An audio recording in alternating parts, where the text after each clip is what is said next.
Fertin har en kultur, der er dybt forankret i en lang historie, og vi har altid ønsket at være på forkant med de produkter, vi laver. Vi har en filosofi om, at det, der er værd at gøre, det er også værd at gøre godt. Min bedstefar, der grundlagde virksomheden, havde en læresætning, som vi stadigvæk efterlever. Brug gode materialer. At spare er kostbart.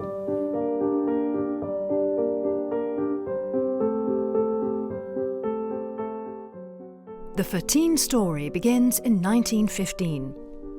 Holger Sørensen founds Weiler Caramel and Tablet Factory, which quickly becomes famous for its tasty products. However, Holger Sørensen is always on the lookout for new ventures, and while visiting an exhibition in London, he notices a new product, chewing gum. He buys the recipe and starts experimenting in his own kitchen. In 1927, the product Weiler chewing gum is on the market, and Holger changes the name of his company to Danish Chewing Gum Factory Limited.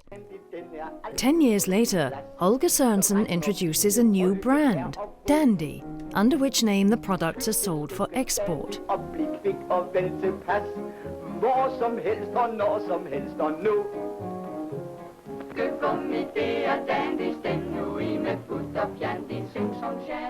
The Dandy brand is a huge international success, and the company changes its name to Dandy.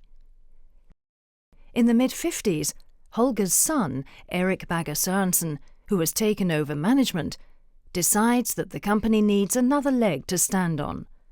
Consequently, Dandy launches the functional chewing gum, Stimorol. Min far fik egentlig ideen fra min bedstefar, der startede med at lave en brysttablet i de tidlige år, der hed Curol. Og der var tilsat kamfer, som gav luft i næsen. Og det var det, der gav ideen til Stimorol.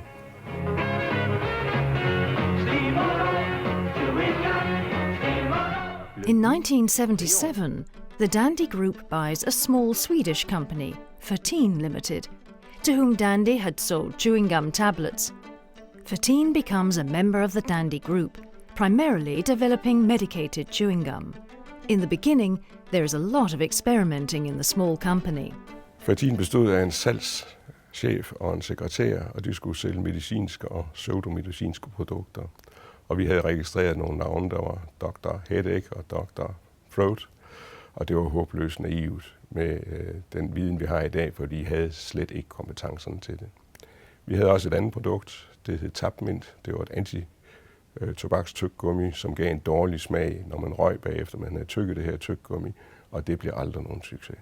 However, the many experiments in Fertin bear fruit in the end. In the 80s, Fertin starts working with the development of nicotine chewing gum, and in 1996, Fertin's first nicotine chewing gum is introduced.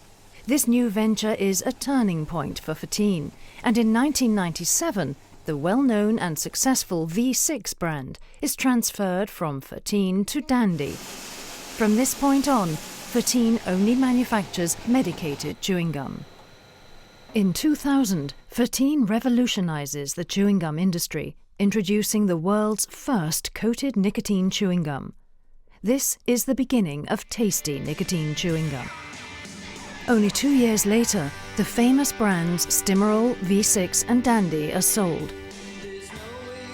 Fertin, that started out as an experiment in Holger's private kitchen 3 generations back, is now 100% focused on the pharma industry. Fertin har over de sidste 20-25 år udviklet sig til verdens førende virksomhed inden for nikotintyggegummi. Det har vi, fordi vi har en meget stor viden om tyggegummi, og vi har en meget stor viden om nikotin, som vi kombinerer til at lave gode produkter. For at gøre os endnu bedre i stand til at hjælpe folk med tobaksafhængighed, har vi stiftet et Nikotin Science Center. Centerets formål er at sikre en fordybelse i nikotin og forståelse af nikotins evne og anvendelse i forbindelse med rygestop. Right from the beginning, Fertin Pharma is driven by the idea of expanding and working internationally. The company grows, and expertise and competencies within chewing gum, pharma and nicotine are constantly developed.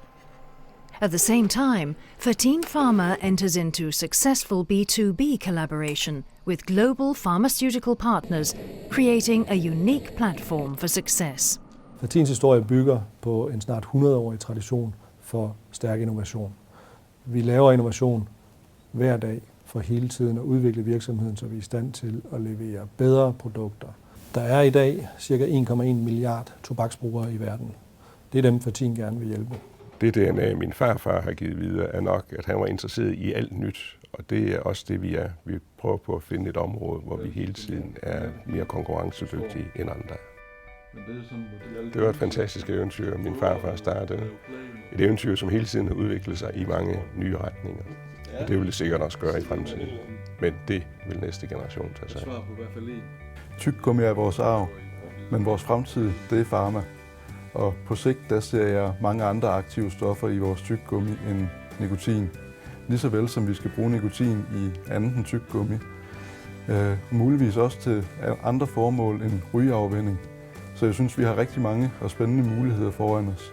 Og det var for så vidt sådan, min oldefar Holger Sørensen også startede med at være på udkig efter nye muligheder hele tiden.